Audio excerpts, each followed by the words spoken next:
বাংলার মানুষ চাইবেন এবং বাংলার মানুষ চাইছেন, সেই জন্যই আমরা বাংলাকে বাঁচাতে পারবো।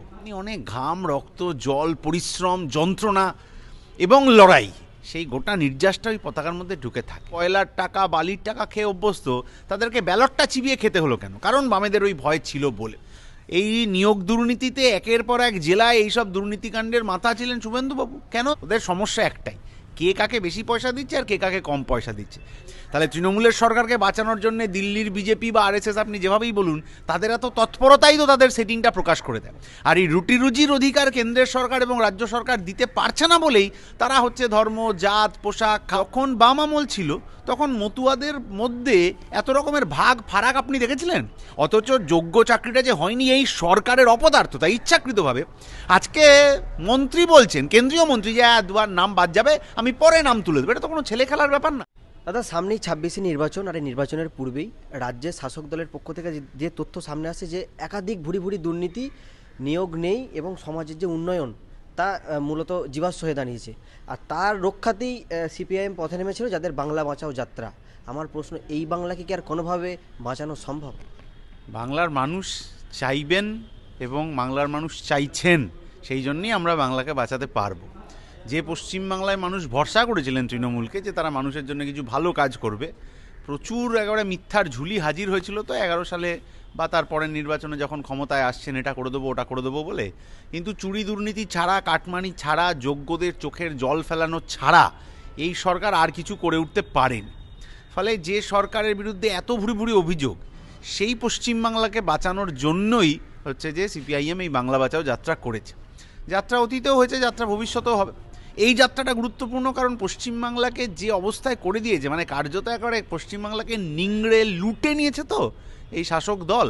ফলে সেইখানে পশ্চিমবাংলার মানুষ, তারা হচ্ছে যে নিজেরা বাঁচার দাবিতে আজকে এই যাত্রা করছেন। দাদা, রাজনৈতিক মহল থেকে একাধিকবার যে কথা সামনে আসে যে বামেদের পতাকা লাগানোর লোক নেই, কিন্তু বাস্তবে যে চিত্র অন্যরকম দেখা যাচ্ছে। সেখানে বাংলা বাঁচাও যাত্রাতে কোচবিহার থেকে একদম আমাদের 24 পরগনা, সব জায়গাতে ভিড়। বলছি, তবে কি 26শে নির্বাচনের কি আমরা কি অন্যরকম চিত্র দেখতে চলেছি সামনে? বামেদের পতাকা তো আর তৃণমূল বিজেপির মতো স্রেফ বাজারের কেনা ব্যাপার নেই, যে আজকে তৃণমূলের পতাকা ধরেছি, কালকে পর্তায় পোষালো না, কাটমানির ভাগে পোষালো না, বিজেপির পতাকা ধরে নিলাম, এরকম ব্যাপার তো বামেদের নেই। বামেদের পতাকা যেরকম পয়সা দিয়ে কিনতে হয়, তেমনি অনেক ঘাম, রক্ত, জল, পরিশ্রম, যন্ত্রণা এবং লড়াই, সেই গোটা নির্যাসটা ওই পতাকার মধ্যে ঢুকে থাকে। ফলে যারা সেগুলো লাগাতে পারেন না, বামেদের পতাকা ধরার সবার তো যোগ্যতা হয় না, তারা এইসব মিথ্যা উৎসাহ করেন আর। কিন্তু বামেদের যদি এত পাত্তা না দেওয়ার থাকতো, তাহলে পঞ্চায়েত নির্বাচনে এতজন বামকর্মী শহীদ কেন হলেন? তাহলে পঞ্চায়েত নির্বাচনে যে তৃণমূল বা আজকে আবার কেউ কেউ বিজেপিতে চলে গেছেন, তারা হচ্ছে যে কয়লার টাকা, বালির টাকা খেয়ে অভ্যস্ত, তাদেরকে ব্যালটটা চিবিয়ে খেতে হলো কেন? কারণ বামেদের ওই ভয় ছিল বলে। আজকেও হচ্ছে যে কখনো সেলিমদার নামে, কখনো মীনাক্ষীর নামে, কখনো অন্য সুজন চক্রবর্তীর নামে এই যে ফেক নিউজ ছড়াতে হচ্ছে, কেন ছড়াতে হচ্ছে? কারণ মানুষের মনে একটা আশঙ্কা তৈরি করে দিতে হবে যে ওদের মধ্যে কিছু একটা সমস্যা রয়েছে। সেই জন্যই একের পর এক নেতাদের সম্পর্কে ফেক নিউজ ছড়াতে হচ্ছে। কেন? কারণ ওরা ভয় পাচ্ছে। কি ভয়? যে বামপন্থীরা যদি আবার বিধানসভার মধ্যে ক্ষমতা বাড়িয়ে ফেলে, যে সম্ভাবনা বাড়ছে, ক্ষমতা বাড়িয়ে ফেললে সে সমকাজের সমবেতনের কথা হোক, কি স্কুলে মিড ডে মিলের চালুর কথা হোক, কি যোগ্য শিক্ষক নিয়োগের কথা হোক, কি চুরি দুর্নীতিতে যারা অভিযুক্ত তাদের জেলে পাঠানোর কথা হোক, এইগুলো নিয়ে বিধানসভায় আলোচনা হবে, যেটা গত 5 বছর হয়নি। তারা বিজেপি সবসময় বলে আসে যে তারা তৃণমূলের বিরোধী দল, কিন্তু আপনাদের তথ্যের নিরিখে আমরা যেটা জানতে পারি যে ওরা পরিপূরক, একই সেটিং তত্ত্ব। বলছি, মানুষের চোখের সামনে যে ধোঁয়াশার চিহ্নটা রেখে দিয়েছে এই বিজেপি এবং তৃণমূল মিলিয়ে, সেই বিষয়টিকে কি আড়াল করতে পারবে, সরাতে পারবে সেই ধোঁয়াশাকে বিজেপি? কোথায় করতে পারছেন? আমরা যখন থেকে বলে আসছিলাম যে এদের মধ্যে সেটিং আছে ইত্যাদি আছে, অনেক মানুষ হয়তো প্রথম ভাবছিলেন যে সত্যি কতটা সেটিং আছে। আজকে তো দিনের আলোর মতো স্পষ্ট। শুভেন্দু অধিকারী তৃণমূল থেকে বিজেপিতে এসছেন বলে বিজেপির অফিসিয়াল সোশ্যাল মিডিয়া থেকে নারদার ভিডিও ডিলিট করে ফেলতে হয়েছে। কেন করে ফেলতে হলো? এই নিয়োগ দুর্নীতিতে একের পর এক জেলায় এইসব দুর্নীতিকাণ্ডের মাথা ছিলেন শুভেন্দুবাবু। কেন তৃণমূলের নেতারা শুভেন্দুবাবুর বিরুদ্ধে অভিযোগ করছেন না, সে প্রশ্ন জানানি। আর যদি এত অসুবিধাই থাকে তৃণমূল, বিজেপি ইত্যাদি সম্পর্কে, তাহলে অর্জুন সিং আজকে তৃণমূল, কালকে বিজেপি, পরশু তৃণমূল, তারপরের দিন বিজেপি, এইভাবে চালিয়ে যাচ্ছেন কি করে? বাবুল সুপ্রিয়, যে বিজেপির সাংসদ থাকাকালীন আসানসোলে একটা অত বড় ঘটনা ঘটলো, মানুষ মারা গেল সেই অবিশ্বাসের আগুনে, দাঙ্গার আগুনে, তাহলে সেই লোক আজকে আবার তৃণমূলে এসে কি করে এসব বিধায়ক হয়ে মন্ত্রী হয়ে যাচ্ছে? ওদের মধ্যে কোনো আদর্শগত বিচ্যুতি নেই, ফারাক নেই। ওদের সমস্যা একটাই, কে কাকে বেশি পয়সা দিচ্ছে আর কে কাকে কম পয়সা দিচ্ছে, কার বাড়িতে সিবিআই রেড হচ্ছে থেকে বাঁচার জন্য কে বিজেপিতে যাবে আর কে যাবে। তৃণমূলের নেতারা আকছার বলেন যে আমার বাড়িতে রেড হলো কিন্তু আমি তো বিজেপিতে যাব না। আচ্ছা, রেডের সাথে বিজেপিতে যাওয়ার কি সম্পর্ক? তার মানে ওই যে কেন্দ্রীয় এজেন্সি, তাদের পিছনে বিজেপি আছে, এটা প্রমাণ হয়ে গেল। এবং শুধু প্রমাণ না, ওদের কথায় প্রমাণ হওয়ার তো ব্যাপার নেই। এই যে শুভেন্দু অধিকারী 23 সালের ডিসেম্বরের তারিখ ঘোষণা করেছিলেন যে ইডি সিবিআই আসবে আর তৃণমূলের নেতাদের ধরে নিয়ে যাবে, 25 ডিসেম্বর হয়ে গেল, ইডি সিবিআই তো আসেনি, তারা ঘুমিয়ে পড়েছে। কেন ঘুমিয়ে পড়ল? কেন্দ্রীয় সরকার বা বিজেপির নেতারা কেন তাদের ঘুম ভাঙাচ্ছেন না?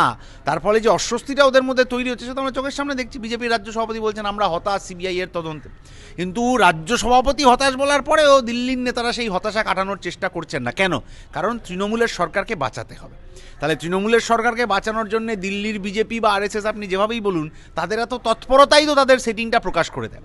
ফলে সাধারণ মানুষ চোখের সামনে দেখছেন এবং এই সেটিংয়ের বিরুদ্ধে সাধারণ মানুষ ভবিষ্যতে মুখ খুলবেন, আমরা এই ভরসা করি। দাদা, এই নির্বাচনের পূর্বে যেখানে মূল আলোচনার বিষয় হওয়া দরকার ছিল যে সমাজের উন্নয়ন, সঠিক শিক্ষা, সংস্কৃতি, স্বাস্থ্য এবং চাষির তার মালের সঠিক দাম, সেই জায়গায় আলোচনার প্রধান বিষয় হয়ে দাঁড়িয়েছে এখন ধর্ম। এই ধর্ম নিয়ে রাজনীতি করে কি সমাজের কোনো উন্নয়ন হওয়া সম্ভব? ধর্ম যে কোনো মানুষের ব্যক্তিগত বিষয়। আপনার ধর্ম আপনি পালন করবেন, আমারটা আমি পালন করব, কিন্তু সরকারের, প্রশাসনের, রাষ্ট্রের ধর্মের মধ্যে ঢুকে যাওয়ার কোনো কারণ নেই তো। কৃষক যদি তার সারের দাম বেড়ে যায়, তার যদি কীটনাশকের দাম বেড়ে যায়, সে যদি ফসলটা বাজারে ঠিকমতো বিক্রি করতে না পারে, 100 দিনের কাজের যিনি শ্রমিক তার যদি কাজটা বন্ধ হয়ে যায়, তাহলে তার ধর্ম, জাত, পোশাক, খাবার নির্বিশেষে সে যন্ত্রণার মধ্যে পড়ে। বাংলা বাঁচাও যাত্রায় সিপিআইএম এটাই বলার চেষ্টা করেছে যে সমস্ত মানুষ, যে কোনো ধর্মের ভিত্তিতে হোক, সমস্ত মানুষকে তার রুটি রুজির অধিকারটা দিতে হবে। আর এই রুটি রুজির অধিকার কেন্দ্রের সরকার এবং রাজ্য সরকার দিতে পারছে না বলেই তারা হচ্ছে ধর্ম, জাত, পোশাক, খাবার, মন্দির, মসজিদ এইগুলোকে ঝামেলার মধ্যে নিয়ে আসছে। আচ্ছা, মন্দির কি পশ্চিমবাংলায় প্রথম তৈরি হচ্ছে? না মসজিদ পশ্চিমবাংলায় প্রথম তৈরি হচ্ছে? বিগত দিনে হাজার হাজার হয়েছে। আপনিও খবর করেননি, আমিও খবরে দেখিনি। কেন দেখিনি? কারণ এগুলো সমাজের স্বাভাবিক প্রক্রিয়া ছিল। এই প্রক্রিয়ার মধ্যে কোনো রাজনীতির অনুপ্রবেশ ছিল না। ধরুন মতুয়ারা, এই মতুয়ারা যখন বাম আমল ছিল তখন মতুয়াদের মধ্যে এত রকমের ভাগ ফারাক আপনি দেখেছিলেন? এ অমুক ঠাকুরের পক্ষে, ও তমুক ঠাকুরের পক্ষে, এই যে ভাগ, এগুলো আপনি দেখেছিলেন? দেখেননি। কারণ বামপন্থীরা রাজনীতিটা ওই মতুয়াদের মধ্যে কি মুসলিমদের মধ্যে কি হিন্দুদের মধ্যে কি অমুকের মধ্যে করার চেষ্টা করেন। এখন তৃণমূল বিজেপি এসছে, এখন ঠাকুরবাড়িতে এ পক্ষ না ও পক্ষ, এই ফ্র্যাকশন না ওই ফ্র্যাকশন, এই মারামারি কেন লাগিয়ে দেওয়ার চেষ্টা হচ্ছে? কারণ ওরা যত নিজেদের মধ্যে মারামারি করবে তত ওরা ঐক্যবদ্ধ হয়েছে সরকারের দিকে আঙুল তুলবে, সেইটা ওরা করতে পারবে না। যেমন আপনি দেখবেন পরীক্ষার্থীদের মধ্যে 14 টেট না 17 টেট, 17 টেট না 22 টেট, এক্সপিরিয়েন্স না ফ্রেশার, এদের মধ্যে মারামারি লাগিয়ে দেওয়ার চেষ্টা হচ্ছে। এ ওর বিপক্ষে, ও এর বিপক্ষে। অথচ যোগ্য চাকরিটা যে হয়নি এই সরকারের অপদার্থতা, ইচ্ছাকৃতভাবে, সেই লড়াইতে যখন ছাত্রছাত্রীরা এক জায়গায় আসবেন, তিনি যোগ্য হন, তিনি ফ্রেশার্স হন, তিনি এক্সপিরিয়েন্সড হন, তাদেরকে এক জায়গায় আসতে দিচ্ছে না এই নানা রকম ট্যাকটিক্স করে। এই ট্যাকটিক্স মানুষ আস্তে আস্তে ধরে ফেলছে। সেই জন্য এই ট্যাকটিক্সের বিরুদ্ধে মানুষ তার অধিকারের লড়াইটা লড়বেন আগামী দিনে। দাদা, একদম শেষ প্রশ্ন, তুমি মতুয়ার কথা বললে, এই মতুয়াদেরকে এসআইআর প্রক্রিয়ার আগে আশ্বাস দেওয়া হয়েছিল যে তাদের কিছু হবে না, কিন্তু বর্তমান যে চিত্র আমাদের সামনে আসছে, মতুয়ারাই বিশেষভাবে এটাতে ক্ষতিগ্রস্তর মধ্যে পড়ছে। এই মতুয়াদের পাশে তো বামেরা প্রথম থেকে ছিল, এই মতুয়াদের এখন কি বলবেন? এসআইআরের প্রক্রিয়া চলাকালীন বিভিন্ন চ্যানেলে আমি শুনেছি বিজেপির নেতা বলছেন ওই যে সার্টিফিকেটটা পেয়েছেন ওটা দিয়েই কাজ হয়ে যাবে, কোনো অসুবিধা নেই। অদ্ভুত। এনআরসির সময়, সিএ এর সময় একবার বলা হলো যে আমরা সার্টিফিকেট দিচ্ছি, তখন একবার টাকা নিলেন। আবার সিএ এই যখন এসআইআর হচ্ছে তখন আবার টাকা নিলেন, সার্টিফিকেট দিলেন। ওই সার্টিফিকেটটা একটা কাগজের টুকরো ছাড়া আজকে কিছু না। কারণ নির্বাচন কমিশন যা যা তথ্য দেখাতে বলেছে তার মধ্যে ওই সার্টিফিকেটটার কোনো গুরুত্ব নেই। তো ওখানে কোনো লেখা নেই যে ওই সার্টিফিকেটটা গ্রহণ হবে, এটা কোথাও বলা নেই। তাহলে মতুয়াদেরকে আজকে এই বিপদে কেন বিজেপি ফেললো? যে মতুয়া অংশের মানুষ বিজেপিকে ভরসা করলেন যে এরা আমাদের জন্য কিছু লড়াই করবে, তাদেরকে এই বিপদে কেন বিজেপির নেতারা ফেললেন, এটাও তাদের জবাব দিতে হবে। আজকে মন্ত্রী বলছেন, কেন্দ্রীয় মন্ত্রী, যে দুবার নাম বাদ যাবে, আমি পরে নাম তুলে দেবো। এটা তো কোনো ছেলে খেলার ব্যাপার না। মানে আমি নির্বাচিত করেছি একজন সাংসদকে, সাংসদ দিল্লিতে গিয়ে মন্ত্রী হয়েছেন, মন্ত্রিসভার বৈঠক হয়েছে, বৈঠকে ঠিক হয়েছে যে আমি, আপনি, সাধারণ মানুষ তারা নির্বাচিত করেছি মন্ত্রীকে, মন্ত্রী বৈধ কিন্তু আমরা অবৈধ। তাহলে অবৈধ মানুষের ভোটে নির্বাচিত কোনো লোক সে বৈধ মন্ত্রী হয় কি করে? এই প্রশ্নটাই তো আমরা বিজেপির নেতাদের করতে চাইছি, তারা কোনো উত্তর দিতে পারছেন না।